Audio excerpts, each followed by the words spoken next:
जो मनीष को आम सबुठु बेसी भल पाऊ जीवन रे से मनीष आमर सबुठु बेसी फायदा उठे थाए कहीं से मनीष जानी थाए कि आमर दुर्बलता कौन। जो संपर्क रे परस्पर फिलिंग प्रति रेस्पेक्ट ही नहीं तेबे से संपर्क को जबरदस्ती टाणी नवा किछि दरकार नहीं। बेसी हसुथिवा आउ कथा कहूथिवा मनीष जदि चुप हो जाए तेबे बुझी जाओ से भितरु भांगी पड़ी। जीवन रे सही स्वप्नर कौन माने न थाए जहाँ को पूरा करने पाई निज लोकों सह छलना करने को पड़े।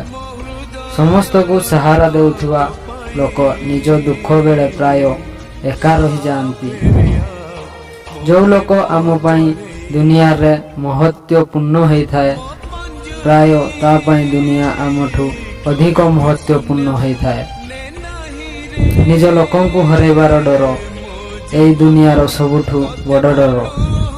एक कथा केवल से बुझीपर जी निज लोकों को हरई। तुम्हें निजे सुख पछे कहा सहित भी शेयर करो हेले दुख आ कष्ट कहीं जड़े भरोसा योग्य सहित ही शेयर करो।